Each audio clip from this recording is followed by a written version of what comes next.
I don't know. It's my fault. I'm just saying. It was good until you sat down.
We're going to get started.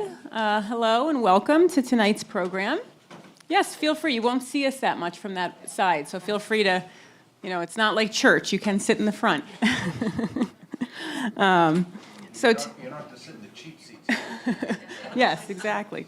We're here tonight for a program on U.S. policy toward the Middle East, Lebanon, Palestine, and beyond. And we're honored to have with us Dr. Jim Zogby. I'm gonna dispense with the doctor after that, and then but we know that you are esteemed in many ways, and we're going to introduce you in just a minute.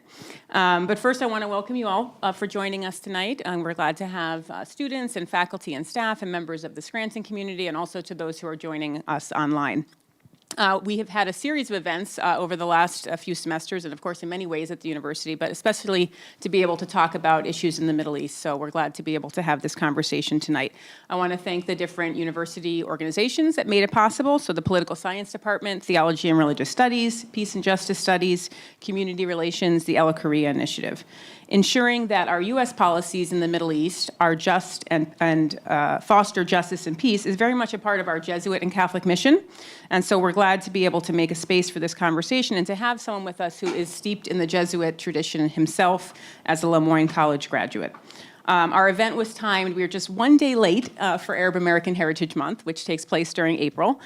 So our conversation with Jim is going to cover various issues including his lifelong advocacy on behalf of Arab Americans, our main topic of U.S. policy toward the Middle East, and also allow you to reflect a little bit on your Jesuit education. My name is Julie Schumacher-Cohen. I serve the university as Assistant Vice President for Community Engagement and Government Affairs. I'm joined by my faculty colleague, Dr. Michael Azar in Theology and Religious Studies, and he'll introduce himself in just a minute. And so we're going to co-moderate a kind of conversation this evening, and we're going to also open it up to all of you so that you can ask questions as well. We're going to end around 6:45, 7, so you will be able to go on to dinner or whatever will take you next. Both of us also have connections to the Middle East. Prior to coming to Scranton, I served at Churches for Middle East Peace in Washington, D.C., which was a coalition of church-based organizations that work to advance Israeli-Palestinian peace. And that's where I met Jim. So it's been about 20 years that we've known each other because many of those organizations in D.C., Jewish, Christian, Muslim, Arab, have come together in various ways over the years to do joint advocacy initiatives. So very glad that you could come back to Scranton.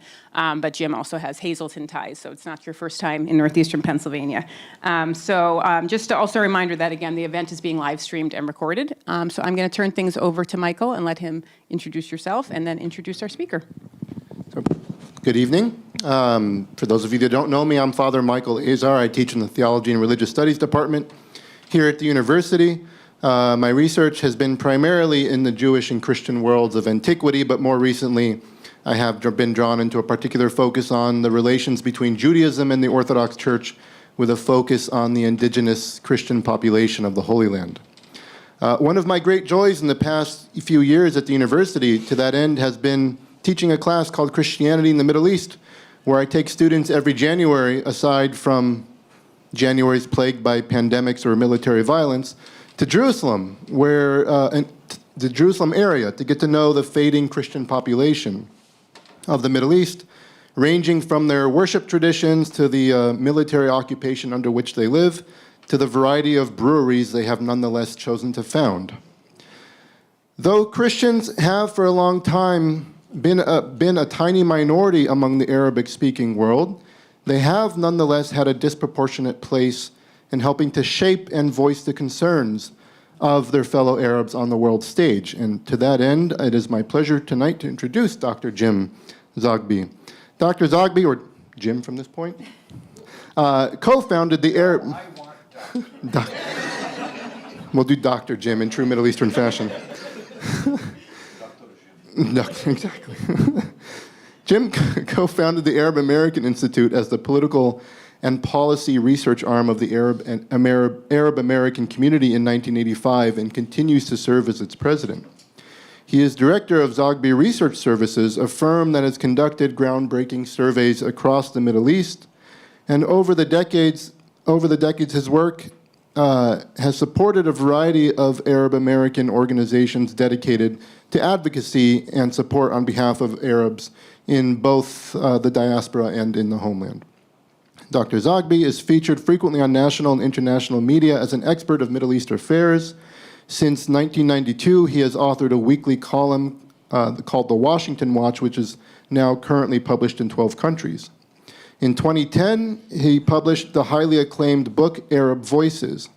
In 2013, he published Looking at Iran, the Rise and Fall of Iran in Arab Public Opinion, as well as 20 Years After Oslo, which are especially based on his extensive polling across the Middle East with Zogby Research Services.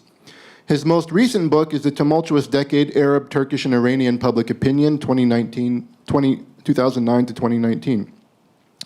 Analyzes the fascinating transformations taking place across the Middle East region following the U.S. withdrawal from Iraq, and the so-called Arab Spring. Dr. Zogby was appointed by President Obama to the United States Commission on International Religious Freedom, serving from 2013 to 2017. He received his doctorate from Temple University's Department of Religion and his undergraduate degree from Lemoyne College, our Jesuit and Catholic college neighbor to the north.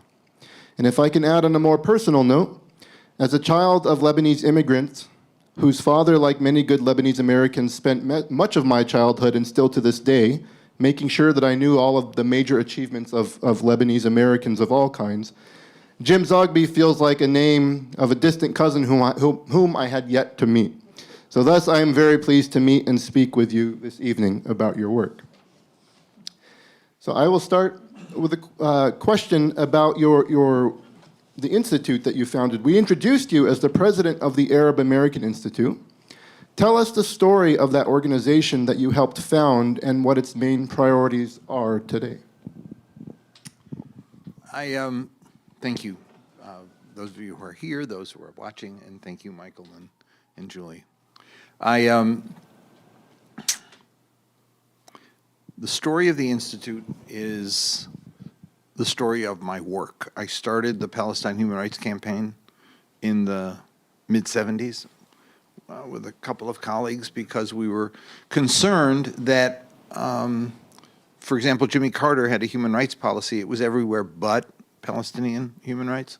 We went to Amnesty with human rights cases, and they wouldn't touch it. They said, you need to go to London Amnesty because it's too controversial for us to do it here in the U.S. Amnesty now does deal with them, but they didn't back then. And so working with a couple of Israeli human rights attorneys, we started the Human Rights Campaign simply to adopt cases and work on them.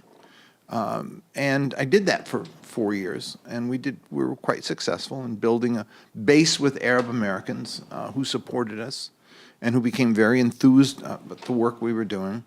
And then in 1980, former Senator Jim Abarisk from South Dakota came to me and said, let's broaden this out, and we started the American Arab Anti-Discrimination Committee to focus on media stereotyping and the way Arabs were treated on the workplace and housing, and there were a whole bunch of discrimination concerns.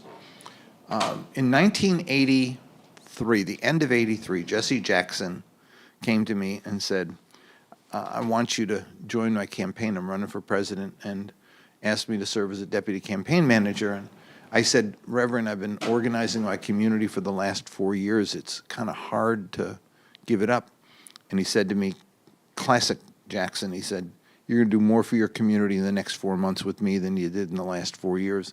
And he was right, because wherever we went from city to city, literally throngs turned out. Arab Americans were so excited to have somebody come and talk to them because, frankly, because of Palestine, because of the issue that was of concern to many in the community, politicians stayed away. They wouldn't come. We couldn't get a presidential candidate to accept an endorsement. We gave money to a mayoral campaign. My brother was at the event in Philadelphia when Wilson Goode ran for mayor in '83. Wilson Goode got challenged the next day. He's taking money from the Arabs. These were all Arab American business people in Philadelphia. Wilson Goode gave the money back. And many others followed suit. We did a paper called The Politics of Exclusion on all of these incidences that had occurred. The more active we became on Palestinian rights, the more we got excluded from politics. And then Jackson turned that around. And so at the end of that '84 campaign, a group of us got together and said, we need to institutionalize what we just did. So the purpose of the Arab American Institute was to increase Arab American voter registration. It was to increase Arab Americans running for public office and getting involved in public service. It was to work for candidates who supported us, and it was to empower Arab American women in politics. I had one patron, a guy, he never gave me money, but he was just a genius in business and in politics. He used to call me every year on the anniversary, and he'd say, how many voters did you register this year? How many candidates did you recruit to run? How many, and you go through it. Because he taught me, he said that if you do this work, it's like a small business. You have to have quantifiable results. You can't just be airy-fairy, oh, we're doing this. How many did you do? How big is your mailing list? How much money did you take in? And we ran it that way. In 1988, Jackson ran again. And it was absolutely fascinating because we had, up until that point, we'd gone through lists of previous conventions. The highest number of delegates we had at a Democratic convention was 4. And in 1988 with Jackson, we were up to 88. We had that many. Now, they weren't all Jackson delegates. Some were Dukakis delegates, because in the South, there's a whole different story there. We got about 20 delegates down there. But having 88 was like, it was a big number for us. Plus, for the first time, we had enough delegates relationship with people in the Jewish community, progressive Jews, obviously with the black church and black civil rights leaders. We actually had a platform debate on Palestinian statehood at the convention. First and incidentally last time it was ever talked about at a convention, and I got to give the speech.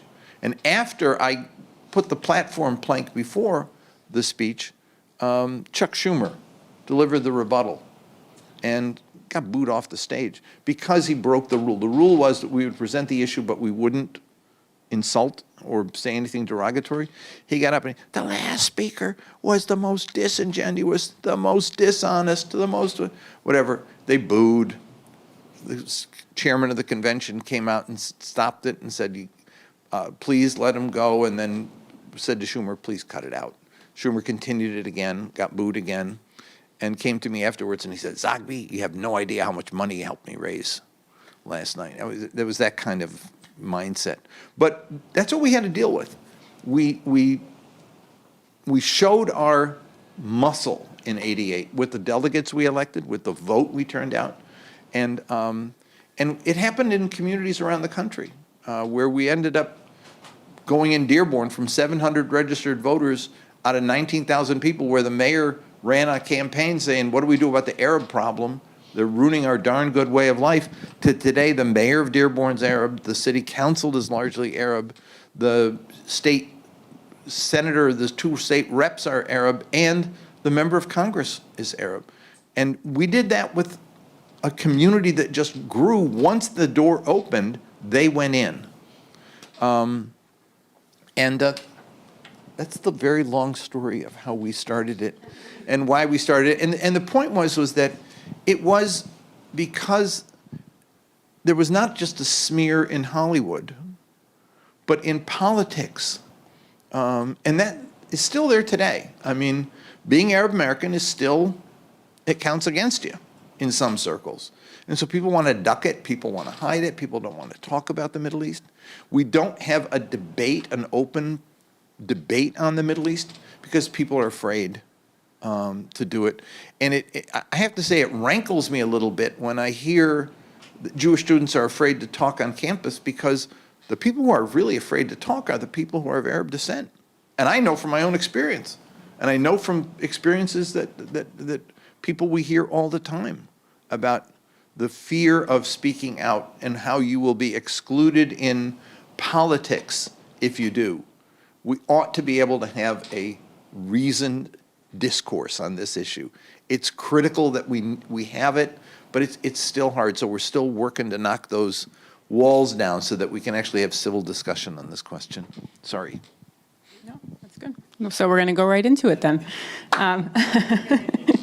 So the main topic of the evening, but we'll get on to many, I'm sure, was around U.S. foreign policy toward Lebanon, Palestine, and beyond. So take us back a little bit of what has unfolded over the last year and a half since the Hamas attack on October 7th and Israel's military assault on Gaza, but then we know it also expanded into Lebanon and Syria, so under the Biden administration, but then now under the Trump administration. Yeah. So we'll give you just 2 minutes for that one.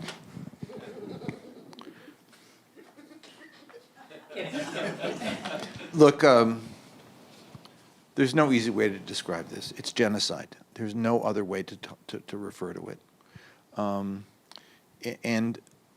they've been very clear. The general's plan, it's called, was to starve the population into submission.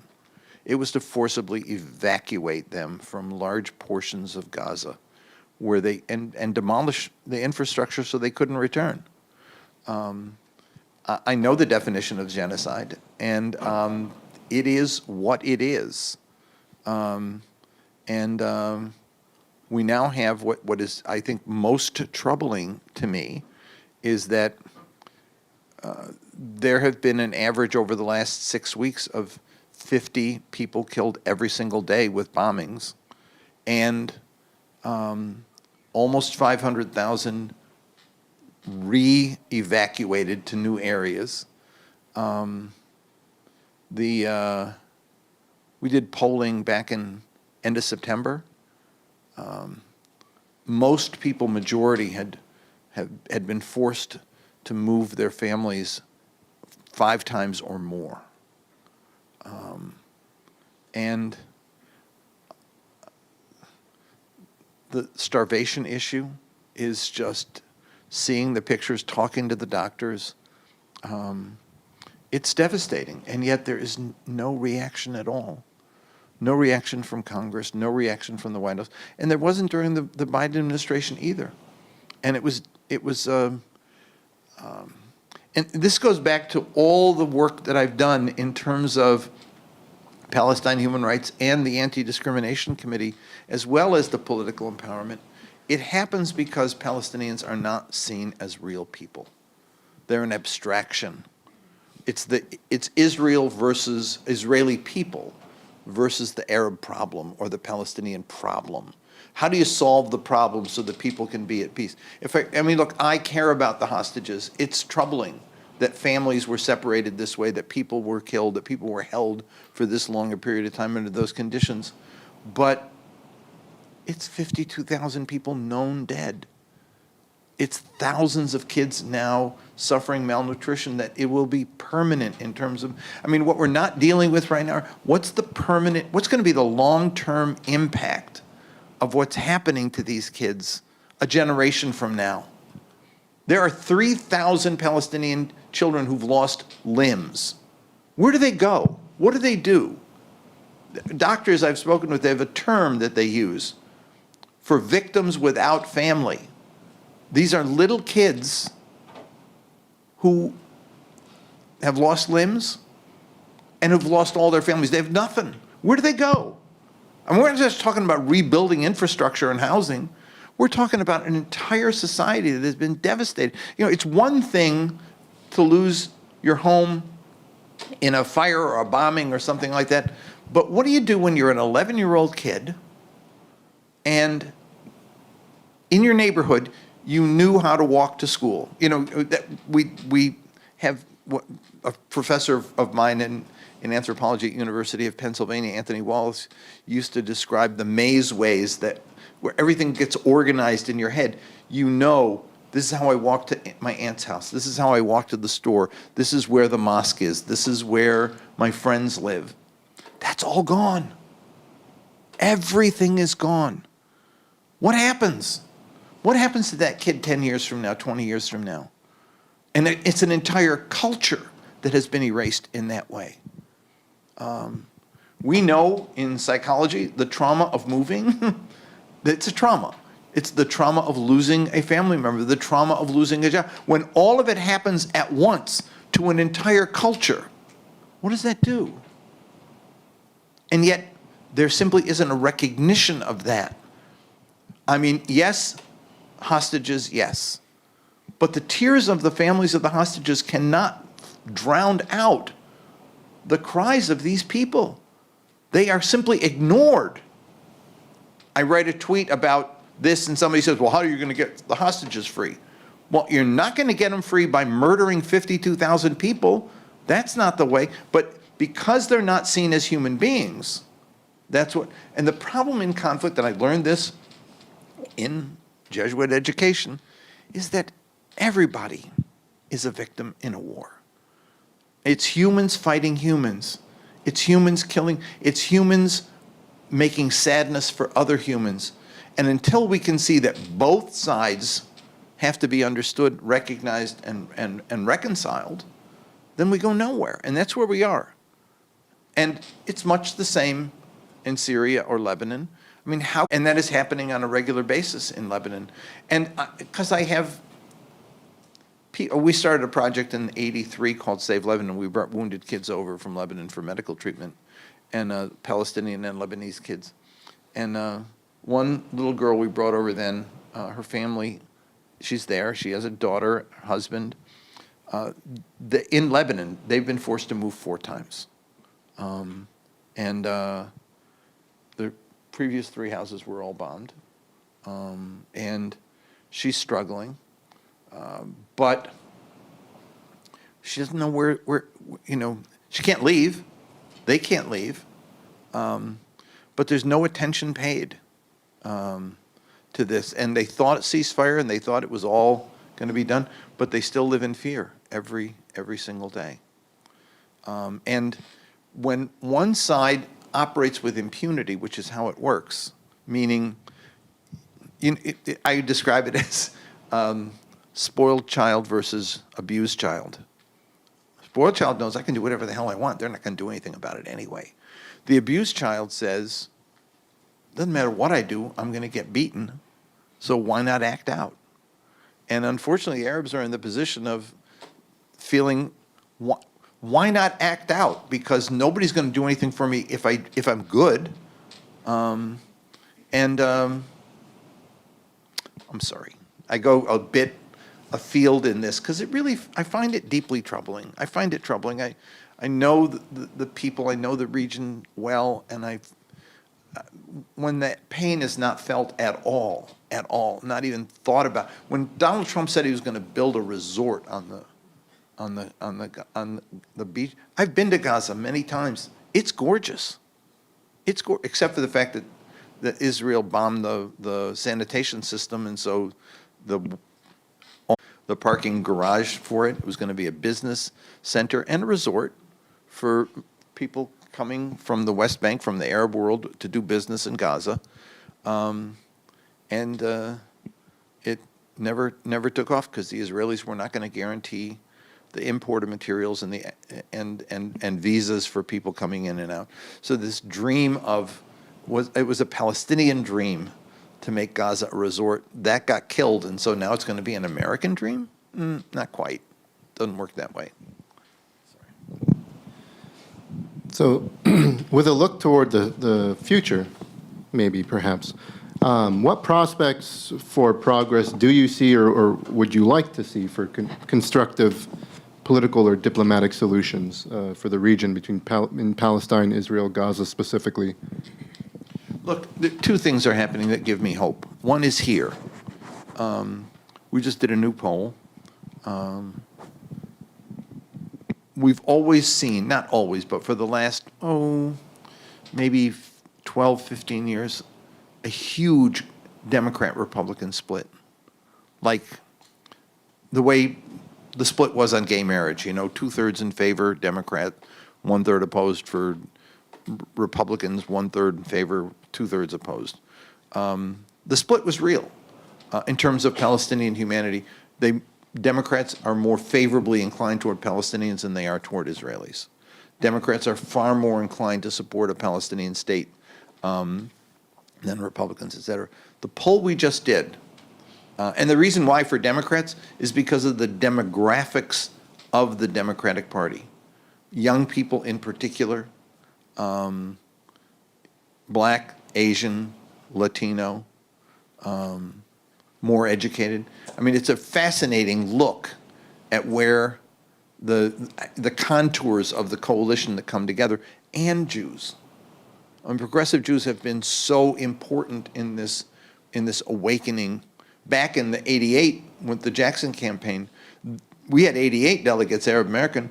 There were more American Jews in the Jackson delegate circle than there were Arab Americans. And so when the New York Times wrote a piece, Arab versus Jew at the Democratic Convention, I said, no, it's Arabs and Jews versus supporters of Israel at the Democratic Convention. Let's get it right here. And that's continued, but it's even grown. More important in the recent poll we just did is that the Republican numbers have changed. A majority of Republicans now say Donald Trump should cut aid to Israel if they continue the occupation and continue bombing civilians. A majority of Republicans say we should use our aid as leverage to get Israel to comply with U.S. law. That's very significant. And so I think that there's a shift here. How long does it take to penetrate the heads of members of Congress? Pretty dense, some of them, so it'll take a little bit of time. But I mean, there is a sense here that there's a change. In terms of the politics of the region, the U.S. is not going to make change anytime soon. But I think what can happen, and I was very pleased to see Macron and the French calling for a special session of the UN to recognize Palestinian statehood. Is that going to make a state? No. But Europe has had the right position on this issue going back to the 70s, but they're kind of like Olympia Snow. I really think I ought to do this, but I have to think about it a little bit. I mean, they're kind of like, they're kind of in the right place, but they're, I used to call, anyway. That's the, but they seem to be getting mad. They seem to be getting their collars up over it. I don't think that the European Union will do it because they need this majority thing, but I think individual European heads of state and countries will, which would be of significance. It will also then strengthen the ability of the Arabs to do something, which they have been operating as a subordinate people for too long.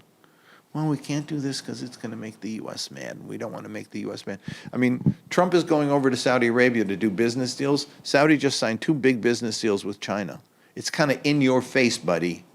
You want to do business with us? We'll do business with them. And if you want to also tag on, fine. But what's happened as a result of from George W. Bush to Trump is and Biden in the middle, and Obama, who promised a lot and didn't deliver, and then blamed them for him not delivering. All of that has been like a roller coaster ride for Arabs, and it's caused them to get dizzy and a little bit sick because they kind of don't know what to expect. You make a deal with the Americans, and then the next president, it's undone. And so they're finding China safer to deal with. And that will have repercussions, I think. It'll strengthen them. It'll toughen up the Europeans. And it may end up penetrating the Americans that the course we're on is not the smart one. But in any case, it took us 100 years to get into this hole. I hope it doesn't take 100 years to get out. I do see movement, but it's a long haul, Julie. It's a long haul. So maybe we'll bring you back to Lemoyne a little bit in a question about sort of about activism. And as we've seen over the last few weeks, students who spoke out in terms of Palestinian rights have been arrested, detained, and in some cases deported. There was good news yesterday. One of the Palestinian students, Mohsen Madawi, was released in Vermont. But I wanted to get you talking a little bit about, and there is a scholar, Dr. Badar Khan Suri from Georgetown, so another Jesuit school, who is still detained. And he wasn't even that active. His wife is Palestinian American. But you studied at Lemoyne under Father, or just Dan Berrigan, I guess he liked to be called. So talk a little bit about the tradition of student protest and how it intersects with social justice in the tradition of the Society of Jesus, but then also this Palestinian activism. Yeah, I never studied under Dan. I was fortunate to get to know him, and he had already left Lemoyne, but he'd come back. First time I went on a civil rights open housing demonstration was Dan Berrigan. First time I went on an anti-war demonstration was Dan Berrigan. The Fellowship of Reconciliation started the Brothers Project to bring kids over from Vietnam who'd been napalmed. That was Dan Berrigan. So he hovered over the school, and he came by to visit, and he was always like a mentor. But I think that what I loved about that education was what people complain about today. 4 years required theology, 4 years required philosophy. We don't have 4 years anymore. Well, it created a culture that you couldn't escape from, you know? I mean, we had a language that we used with each other because whether you were a jock or a nerd, you all took the same courses, and you had to learn and talk to each other about that stuff. We all knew who Heidegger was, and we all knew who, we knew. I have a grandson who reads Nietzsche, and it's like, I think he's like 16 rather, and I think that's so cool because I was, I was just telling your president here that I went to Lemoyne, an Ayn Rand reading, Barry Goldwater supporting conservative. Two things knocked it out of me. One was Dan Berrigan, right? It was like, and the other was my mother, who, when I was mouthing off about big government taking money, my money, our money, she looked at me. She, all 5 feet tall of her, she stood over my chair and looked down at me, and she said, if it weren't for the New York State Regents scholarship you got, and if it weren't for Social Security survivor benefits that you got, you wouldn't be in school right now. And so you'd be out working. She said, so don't deny to others what you take for yourself. That was kind of like, you remember the old Menon commercial, the slap thinks I needed that? Yeah, it was actually a shocker. And Berrigan was the one who pointed out the contradictions for me in how can you be a conservative and a racist? How can you be a conservative and believe in those principles and support a war machine? I mean, it was like, yeah, that's right, the contradiction. But the fact that you thought through problems, and it wasn't I mean, when I hear the current Secretary of Education saying that colleges should prepare us for good jobs, that's not what we went to college for back. And we got to think about how do we work for justice? And how do we apply our faith to justice? And that's what the Jesuit education meant to me. And I can't talk about this without my wife, whose passion for justice was just, I mean, she always read the paper in the morning. She'd read it and she'd say, this is outrageous. What are you doing about it? It was like she was the person who pushed me in so many ways. And that sense of, and we met second day of school at Lemoyne.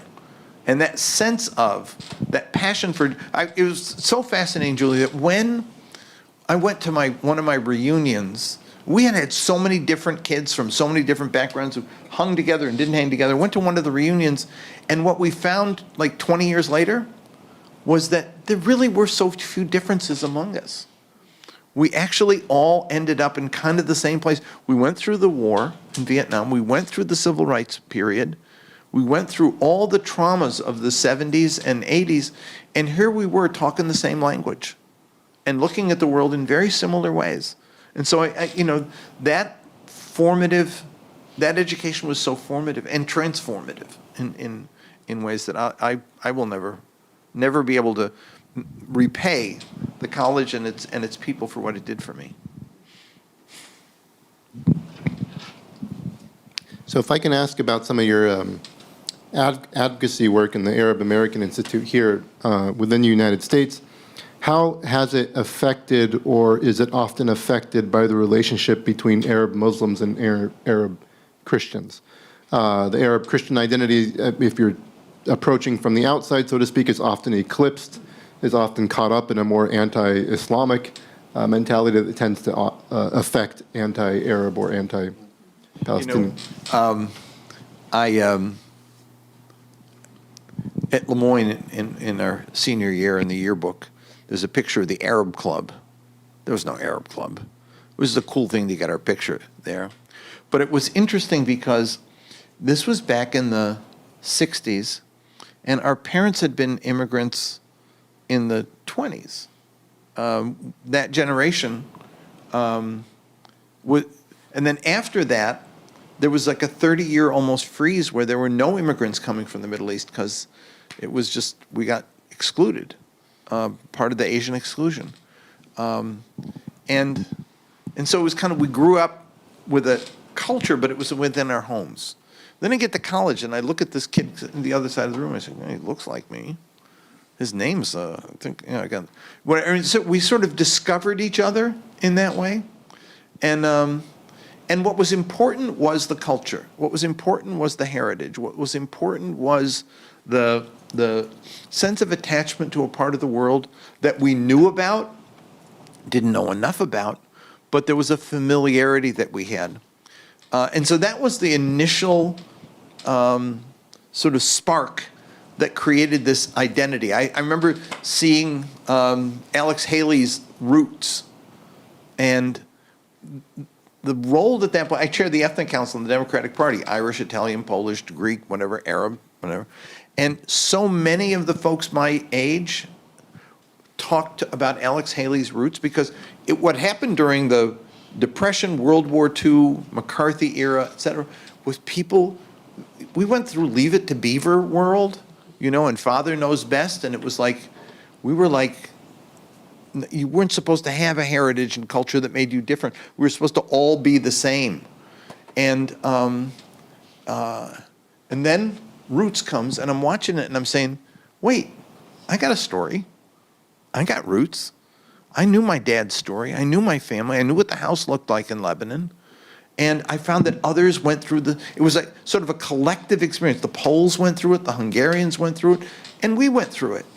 And so we sort of came together as an ethnic community to celebrate our commonness. And then the Middle East sometimes was more of a problem than an asset in that way. The civil war in Lebanon was very divisive.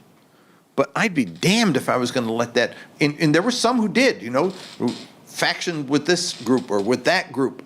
But in the work that we did, we were not going to let that happen. And it was a struggle to divide by sect or by country of origin. I had a Lebanese ambassador come to my office one time, and he said, how do you organize your staff? I said, well, I have the organizing unit there, and the research unit there, and the administrative unit there. He said, no, how do you organize your staff? I said, by function. He said, no. Rami, the guy out front, he's Shia from South Lebanon, right? I said, actually, no, I have no idea. I never asked him. And I didn't know. Still don't know. I met Rami just about a year ago over something else that was happening in Washington. His kids went to the school that one of my granddaughters went to. And I forgot to ask him, are you Shia from South Lebanon? I did, and so we have not wanted to let that happen. Now, it has become a problem because some people external to us and some people internal in the community want to divide by sect and country of origin. Oh, you can't talk about Palestine. You're not a Palestinian. You really don't know like we do.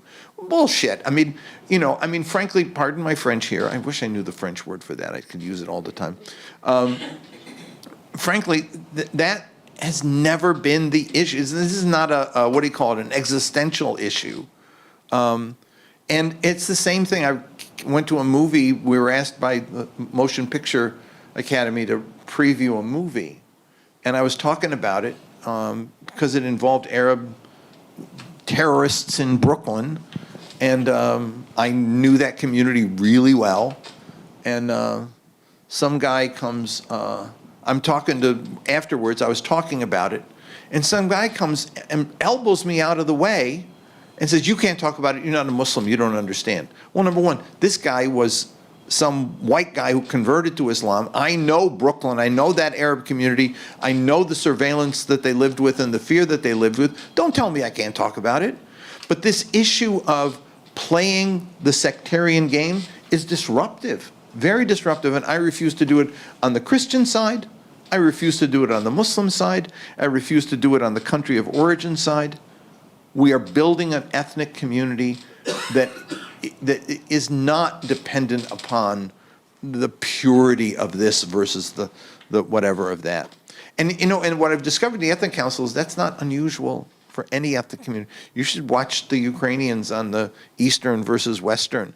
You should watch the Greeks. You should watch the Italians. I mean, I grew up in a neighborhood where the Sicilians and Calabrians wouldn't talk to each other. The point here, in other words, is that it has been a disruptive influence.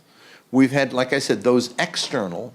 The Biden administration would not deal with Arab Americans. He would only deal with Muslims. And those perceived to be Muslims. So we got invited to meetings perceived to be, well, what?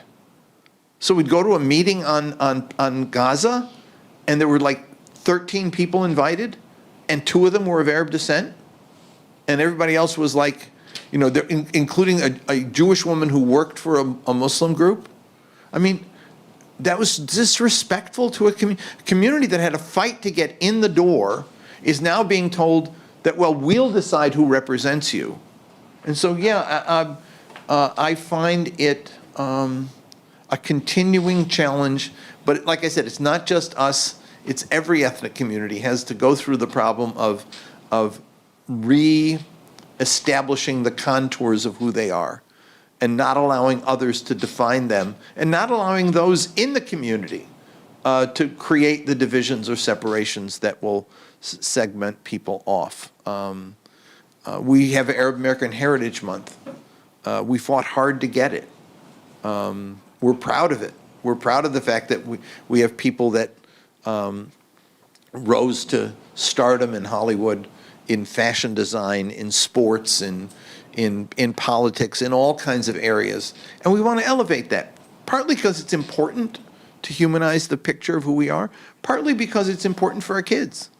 And it's just, it's a nice story to tell.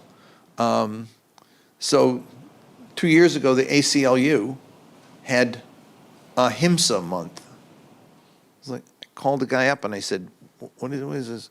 He said, well, our staff here had some pushback and they wanted to include Southeast Asian and South Asian and this and whatever. I say, don't do that to me. I mean, they want to have a month, get their own damn month, you know?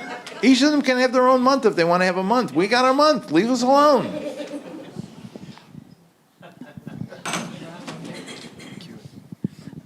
I think we're going to open it up now for questions.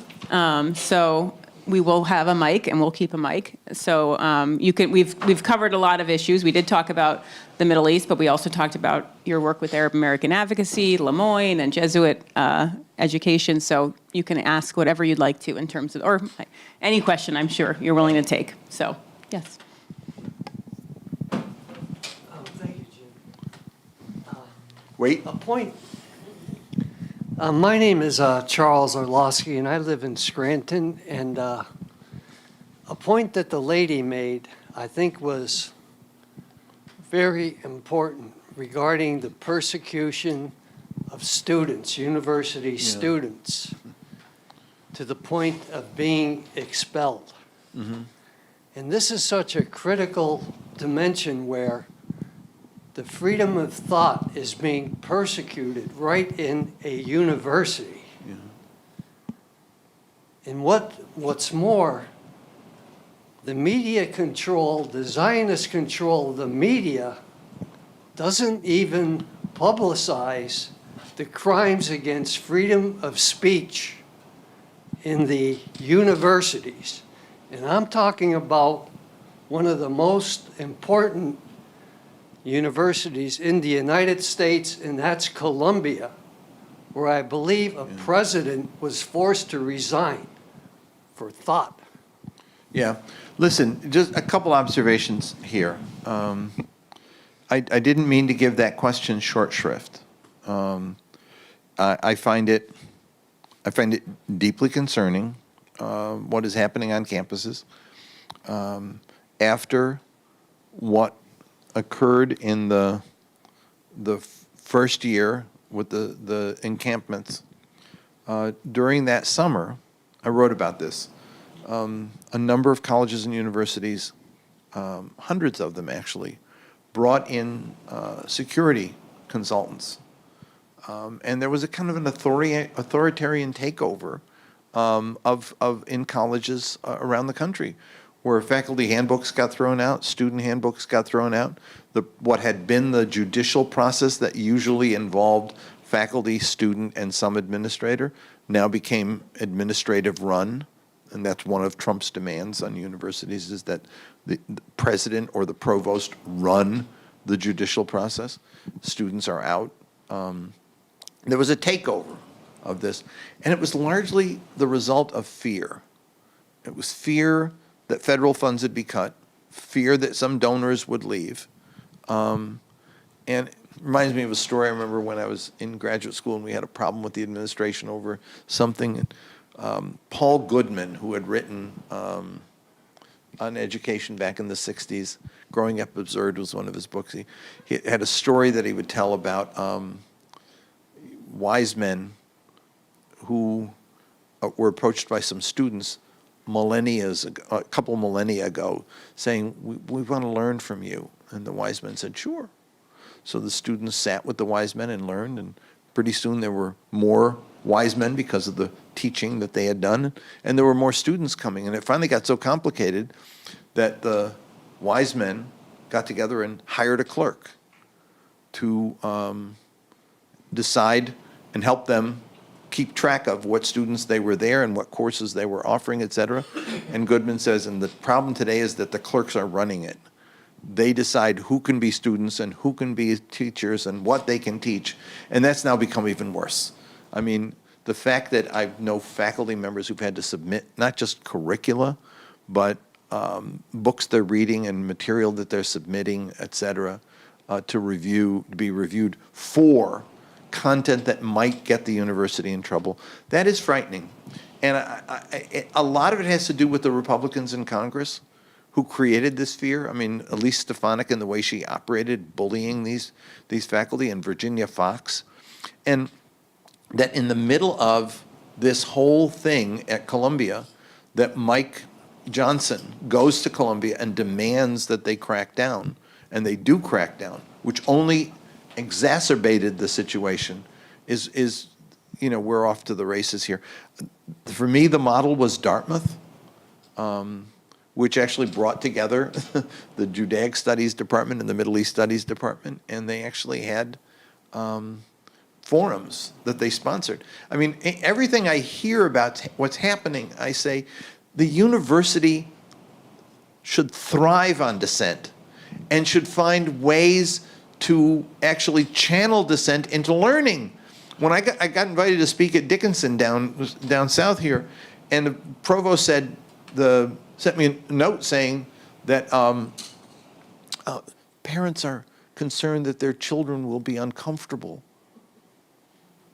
So God, this isn't Little League.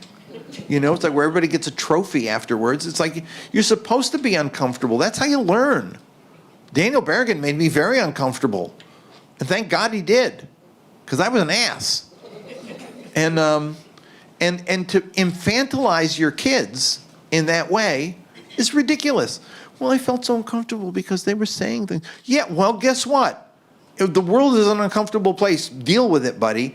And the best thing to do for the administration is to say, let's bring people together in dialogue sessions and teach civil discourse. That's the point of university, is not to silence debate, but teach civil discourse. So my mom used to tell me, she'd say, when I'd be arguing, she'd say, you were wrong at the top of your voice. And you never listen to what anybody else said. And if you don't listen, they're not going to hear you. And these are little lessons that can be taught that help people move forward. Now, one thing I want to correct, though, about media, it's not controlled. It's stupid. No, wait. They are lazy. There's ignorance and there's willed ignorance. And having done these shows many times, because they're on TV, they're not the brightest bulbs in the chandelier. Believe me. I mean, they're not. And it's like that they don't want to know. And members of Congress, same thing. It's like, I really don't want to know about this. I'm a specialist in healthcare reform. Don't talk to me about the Middle East. I don't want to talk about it. They're not controlled by anything. They just don't want to get into it because it's controversial. And if I do that, Ron Dellums was one of my heroes. And I had a case about 2 mayors that got expelled, and I wanted him to do something about it. I went to see him, and I said to him, Congressman, you are the champion fighter against apartheid. You're the champion fighter against repression in the Philippines. You're the champion on nuclear disarmament. You're the champion on, I need you to deal with this case and help me with it. He said, and if I did, I'd probably lose my next election and I wouldn't be able to be the champion. And I said, for God's sake, you're from Berkeley. You're not going to lose nothing. What do you mean you're going to lose it? But that sense that I'd rather not step out of my comfort zone and deal with this thing.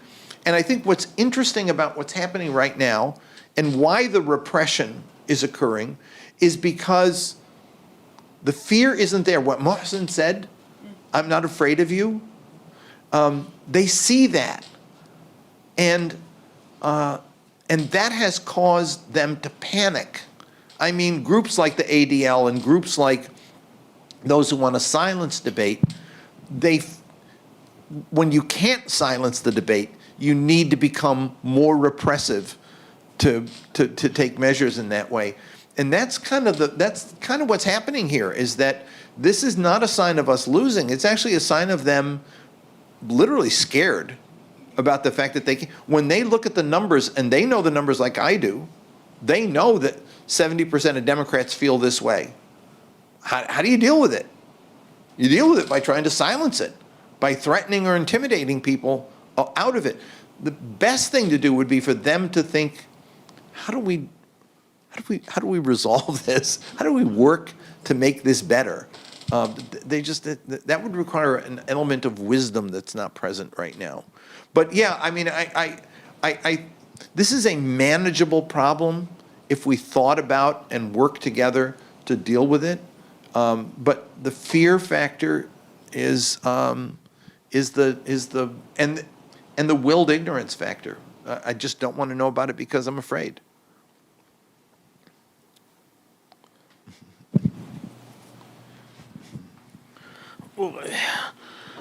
First, to make sure everybody knows where I'm speaking from, I'm Jewish. I'm the director of the local Jewish Federation. I'm not exactly a fan of the current government of Israel, but I am a supporter of a two-state solution. Having said that, I was very concerned about some of the language. We were talking about language. Some of the language that has been used in this presentation. The one that bothered me the most is when somebody says Zionist control media. Yes, I did. I'm sorry, it's anti-Semitic. Could you name one media faculty? I'm not going into a debate. I'm just saying how I feel about what you said. Okay. I also believe that much of what has been said has been presented as a zero-sum game, meaning if somebody wins, the other lose. As a progressive Jew, as a progressive Zionist, and I'm proud of being a Zionist, I believe that the only way to resolve the problem is to understand that this is not a zero-sum game. I also heard the talk about the students that are being persecuted. Well, let's just say that what's happening right now in Washington defies any kind of logical explanation. But at the same time, many of the people who have been taken into jail and threatened with expulsion from the country are people who violated the law. Everybody has the right to express their opinion. That is a fundamental right of the American Constitution and one that I will defend to death. At the same time, nobody has the right to prevent others from expressing their opinion. And what happened in some of these demonstrations was the takeover of buildings, destruction of property, harassment of people, preventing people from reaching their classes, and in some of the progressive circles, within this movement, there was a demand that if a Jew wanted to be part of it, the price of entry was renouncing Israel. You talk about not letting others define us. I will not let anybody tell me that I have to renounce Israel because it's part of my identity. I appreciate that, but I would tell you that I would ask you to tell me where in my presentation I played it as a zero-sum game, because I don't see it as zero-sum, and I thought I was very clear about the fact that there needed to be civil discourse, there needed to be reconciliation, there needed to be understanding of two humanities. It is the case that one of these humanities is committing genocide against the other, and that group that is being today victimized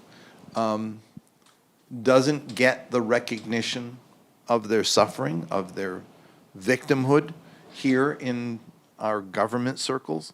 And so it continues. We are funding, we are arming, and we are politically supporting. I mean, look, when the International Criminal Court and the International Court of Justice make rulings And the reaction of our government, Democrat or Republican, is to threaten sanctions against the lawyers on the court or the judges on the court. That's the zero-sum game, is that we can't have the discussion or the discourse. Now, I get. Non-recognition that this bout of violence was started by. Yeah. The doctor asked me where did I see the zero sum there. Yeah. That's what I Move on to understand. other questions before. Yeah.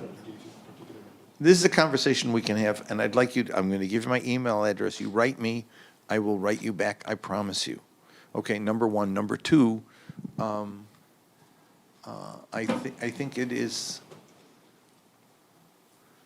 yeah, write me.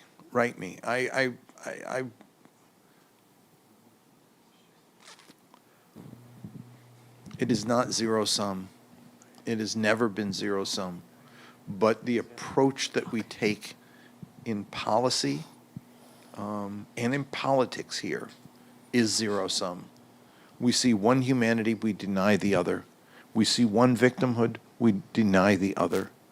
And we enable one to commit atrocities, and we deny the victims of those atrocities. What happened on October 7th was an atrocity. It shouldn't have happened. But what's happened since is something we have not, even from the meetings I had with Tony Blinken and with the eminently forgettable National Security Advisor, Jake Sullivan, they made it very clear that they didn't give a damn about the Palestinian victims. They didn't give a damn. And it bothered me. It bothered me because I knew what was going to happen. 3 weeks in, I knew what was going to happen, and we warned them, and they didn't give a damn. The one who cared was Kamala. I talked with her. And she went that night and gave a speech talking about the victims and about the fact that this had to stop, there needed to be a ceasefire, and they silenced her. And that was a mistake. I mean, it didn't take a genius to know that this was going to spin out of control. When Netanyahu said Amalek and told the story of the Amalek, you knew where it was going to go. You knew he was talking genocide. When the general said, we'll starve them into submission, we knew where it was going to go. We didn't do a damn thing. That was where the zero sum came in. It wasn't that I didn't care about hostages, didn't care about the victims of October 7th. It was that they were getting all the Jesse Jackson used to say, when one side gets the excitement, the other side gets incitement. And that's what happened. I mean, it was just we paid attention to one side and not the other. And then when we finally started to, it was so lame.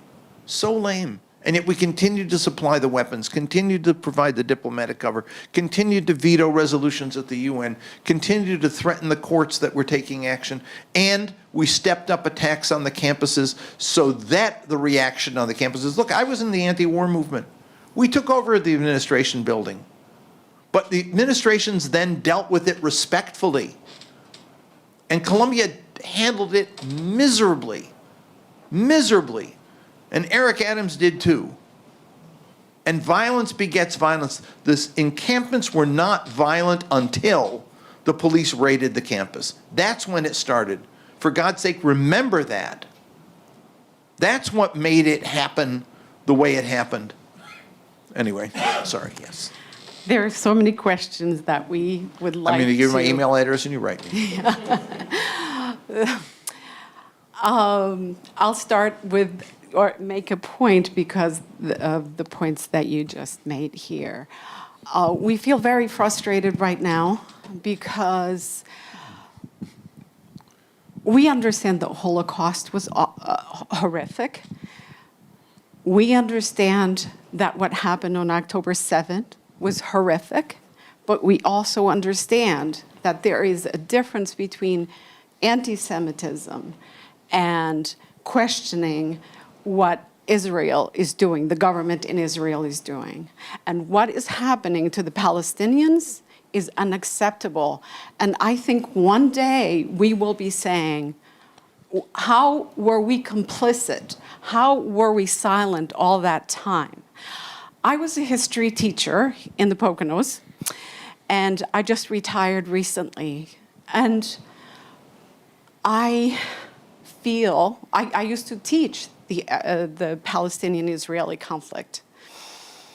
And there was a Jewish family that accused me of being biased, and there was an Arab family, a Muslim family, that accused me of being biased. Mm-hmm. I guess I was teaching both sides.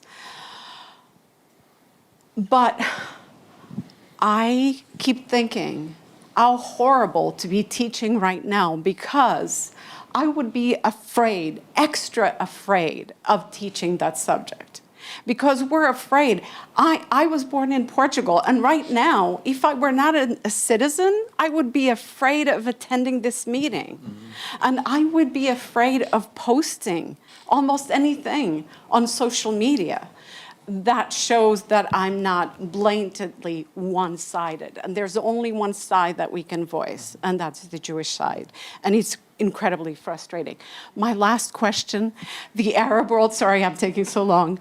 The Arab world, there's wealth in the Arab world. I'm not understanding. I'm not understanding. And you tell me what I'm not understanding, and let's see if we can come to some understanding together. Now, I'm going to take your last question first. The Arab countries do have, there's a lot of countries with a lot of wealth. No more obscene than wealth here, to be quite honest, right? I mean, I've seen it all, here and there. Each of those countries have their own concerns. They do. And they want stability. They want security. They want prosperity. They want their countries to grow, like any other countries do. And they are really concerned about issues that unsettle the region.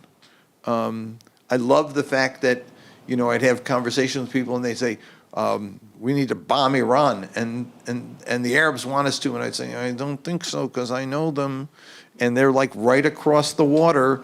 You bomb Iran, and that's the end of them, you know. There's this need for conversation is not just here, but it's universal. We really don't. And it's a problem in the region too. I remember having a meeting with Jake Sullivan. He said, well, the Saudis told me this. And I'd say, yeah, what you got to do is learn the difference between sycophancy and truth.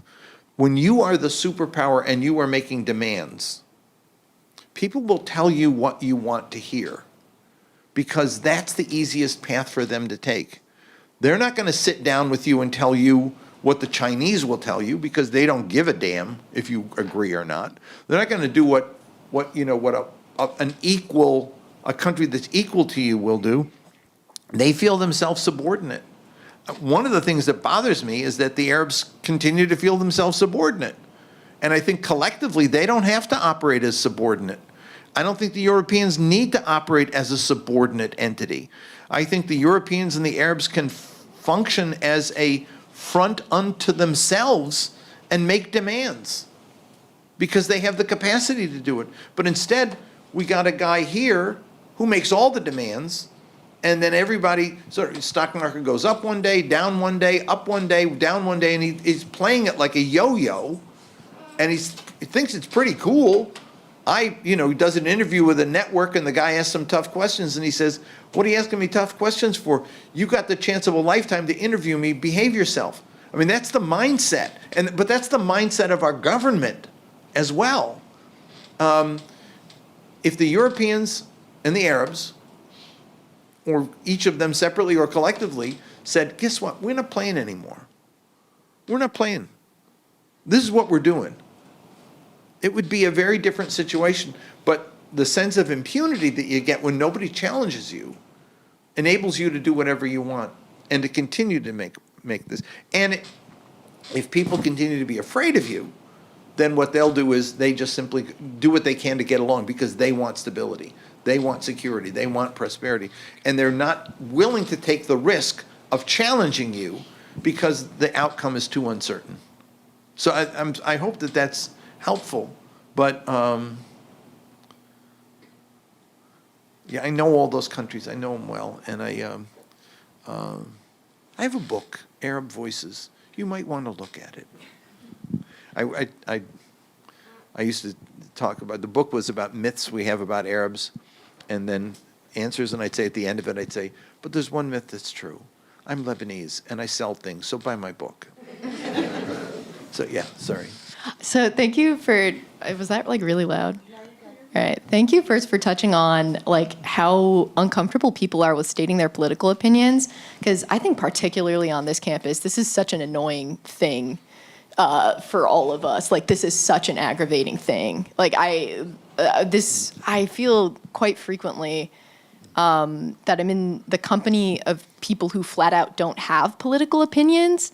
But I know that's not, like, I feel like that can't be true, because even saying, oh, I don't want to get involved in politics, that's taking a side, and it's taking a side of whichever is being, like, the most oppressive. But, so thank you first for touching on that, because my original question was going to be, like, how do we get people to engage more? Because sometimes I think that when I, like, speak in a class and I use strong language, like I say, like, our abomination of a prison system, or like stuff like that, right?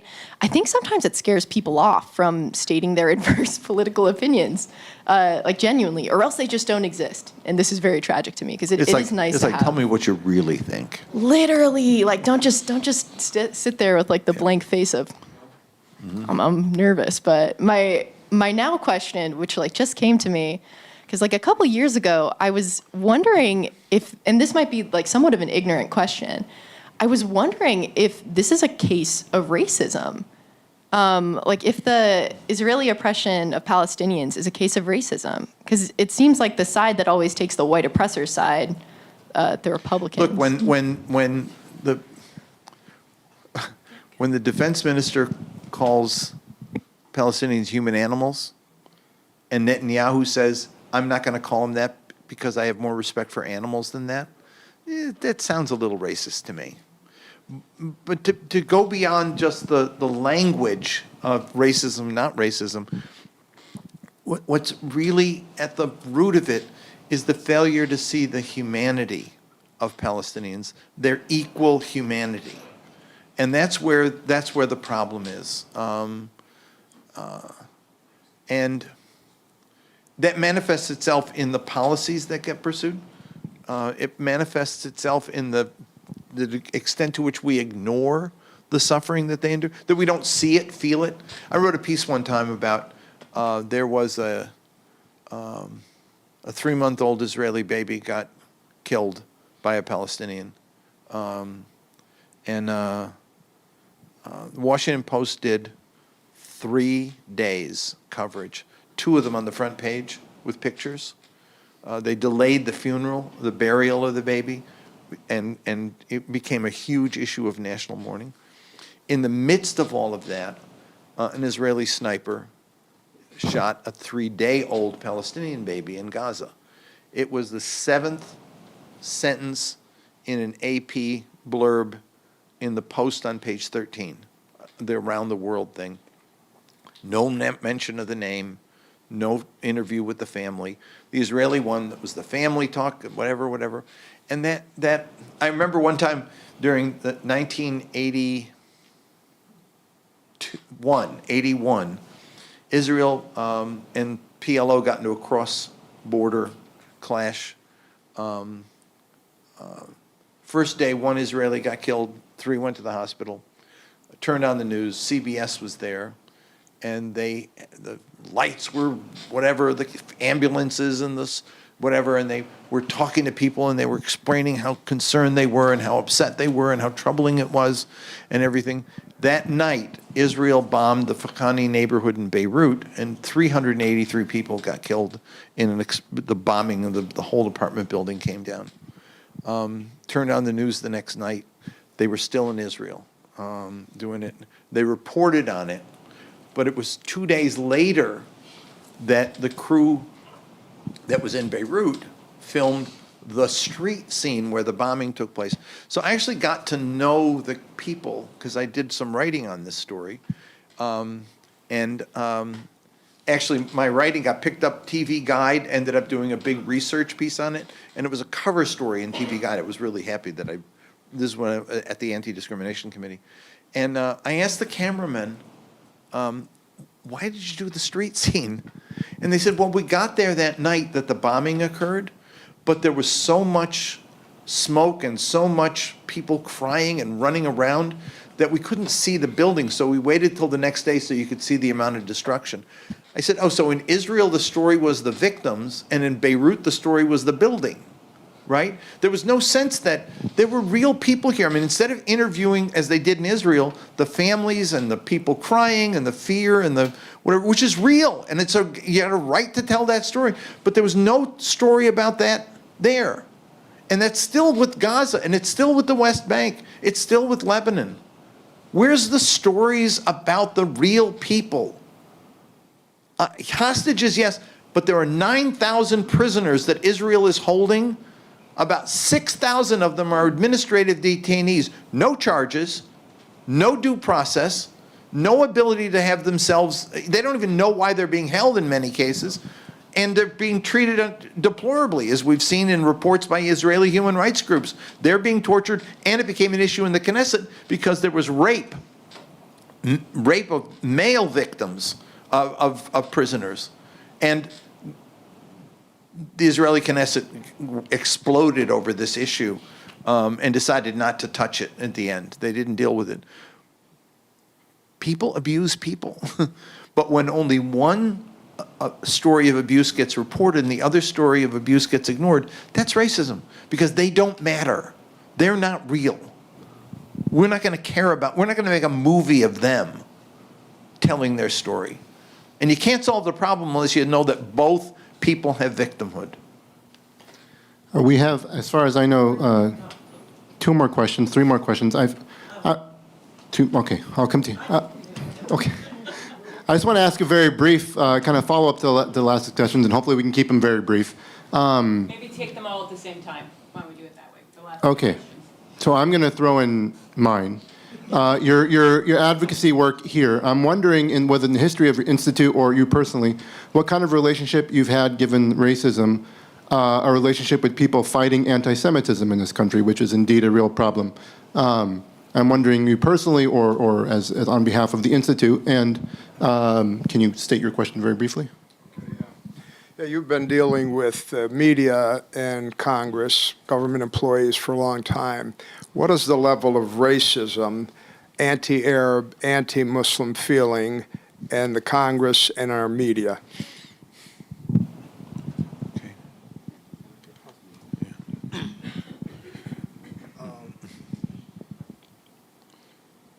I was gonna say, sorry, I'm nervous. I think sometimes it's best to keep an open mind on things. Like what you said before, like a little while ago, you said media is stupid, and I believe you completely. I think sometimes you think people, like, they talk about something that you like to hear, and I guess there are people in the media that say something that you like to hear, but when you look deeper into what they believe in, is really bad. It's like, is it dangerous to, like, is it dangerous to listen to these people despite what they believe? That's all. Listen, thank you. Let me say, I think one of the things that's happened that has changed the polling data that I talked about is media. It's that the established media, whether it's print or television, has continued to lose its audience, and it's new media that is where more people, in fact, most people today get their information. And what we find in polling is that it's not just if you watch Fox News, you have one view, and CNN, you have a different view. It's that if you watch network television, you have inclined to one view. But if you get your information from social media and the internet, you have a very different view. And the reason why is because the restraints that exist and there's some dangers to this. I mean, there's a danger in social media, but people are seeing Gaza play out in real time. And they're seeing real people, real victims, which you're not going to see as much on national television. You're not going to have get the harangues from people who will deny Palestinian humanity on to the same extent on social media. And given the sources that you go to, right, you have the opportunity to see people in Gaza, to hear from people about Gaza. You have the chance to listen to stories that you wouldn't get otherwise. So I think new media is providing an antidote for this information thing, helping to make us a little less stupid. Now, it's possible on social media to also be stupid. I mean, the question is, are you going to one source or looking for multiple sources? If you're just honing in on one source, the tendency will be the same as sitting there staring at Fox News all day or sitting there staring at MSNBC. But looking for multiple sources, I think is, I read Israeli press, I read Arab press, and I read American press. And I look at sources from all three, and it's really helpful to see. It's kind of the Rashomon effect, you got to see one event play out and everybody looking at it differently. Someplace in the middle. I remember going to Beirut in '71 and sitting at Uncle Sam's Cafe, and I loved the fact that the students at AUB would be sitting around reading the papers in a group. One would have the pro-Russian paper, that was pro-communist. One would read the pro-American paper. One would read the pro-French paper. One would read the pro-Egyptian paper. And they knew when they were reading them that none of them were true. But they knew that someplace in the midst of all that, you'd find some truth. The problem is that people watch Fox News like it's the truth. Or people watch MSN, it's the truth. And the truth is someplace in the middle of all that. And that's kind of where we need to... that's why civil discourse is important. Now, the other question was about, do I work with groups that deal with anti-Semitism? Yes, we do.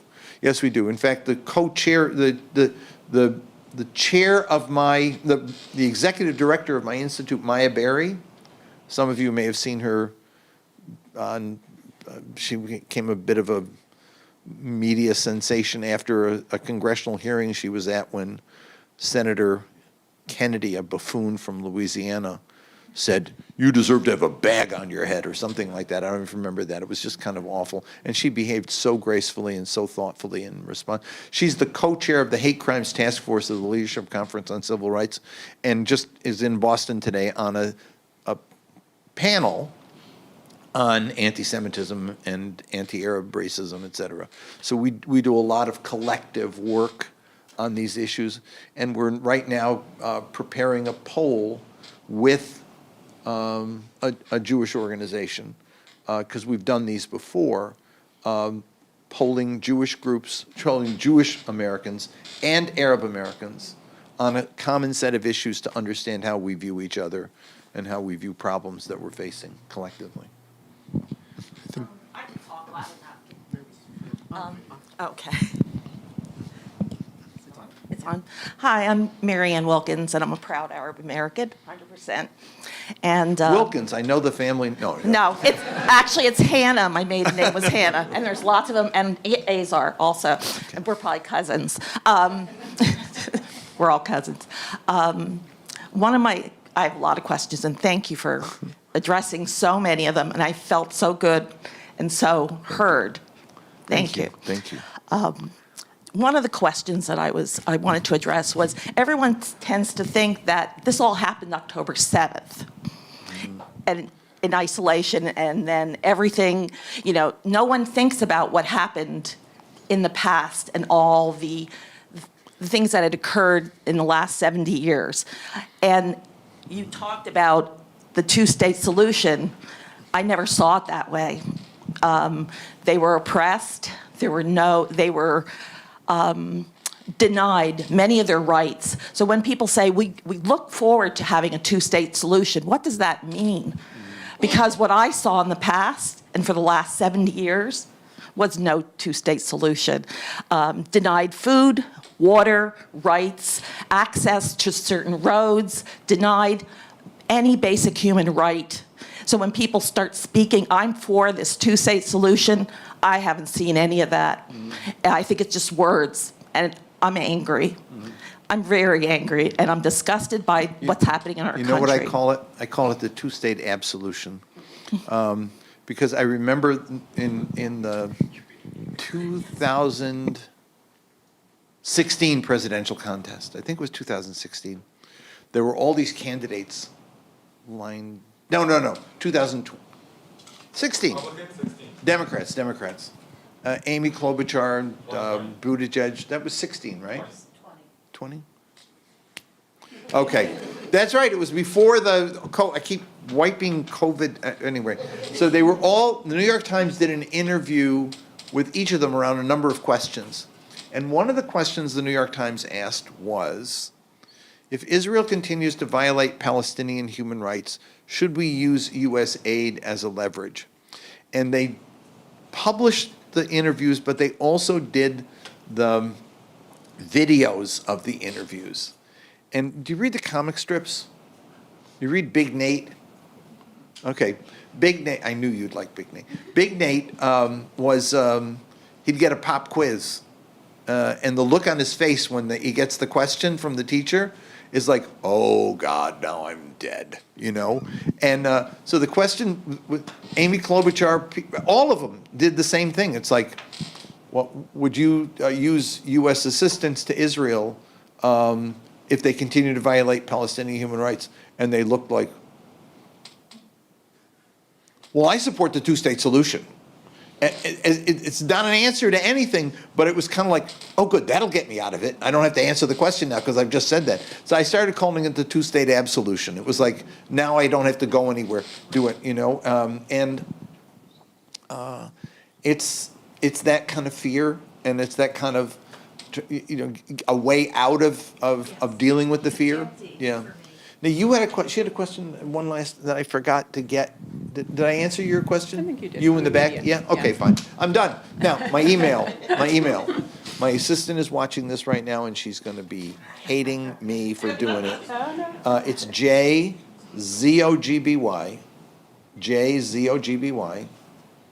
that's my name, at aaiusa.org. Send me the question, and I respond to everybody. If you also want to get my weekly column and hear more of me every Wednesday, I do a Zoom thing with readers of my column. Just say, send me the column, and I'll do it. I'll add you. Because my final question was on Pope Francis, which we ran out of time. Oh, Pope Francis.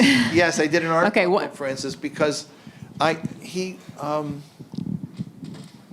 just will never forget when he was elected. If you haven't seen the movie, not the Conclave, if you haven't seen the movie We Have a Pope from 2011, you should see it.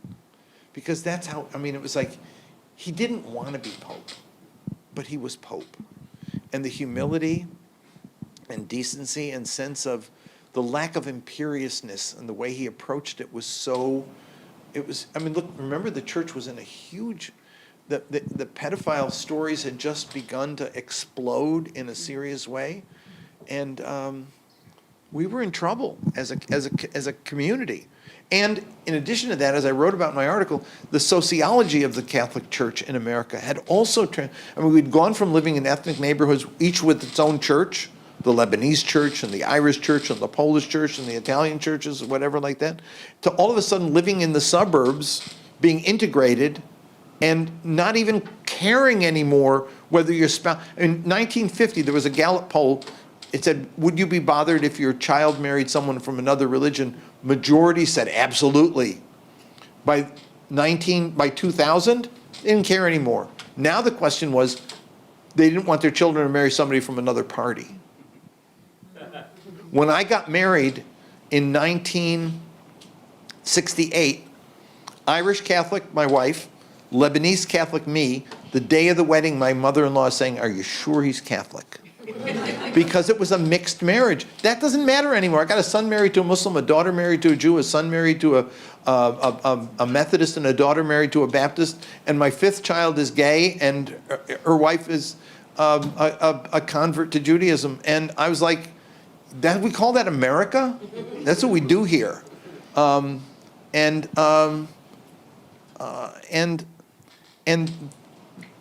the Pope dealt in that environment with, who am I to judge? Which is like, that's what Jesus would say. It's so refreshing that he did it, that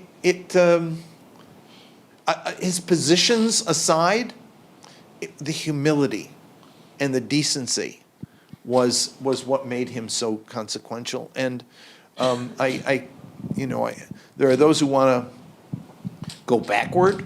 You can go backward if you want, but I don't think you can erase the fact that a transition has been made where people feel comfortable with difference. People feel comfortable with asking questions. I used to joke that the Democratic Party, which I've been on the Democratic National Committee for 32 years, I said going to meetings is like, it's like being a Catholic. You know when to stand up, when to sit down, when to clap, and when to leave, and not to ask any questions. I mean, we're props at meetings to fill chairs. And I said, and what Pope Francis did was change that. We got to ask questions. We got to challenge the clergy, challenge the bishops and the cardinals.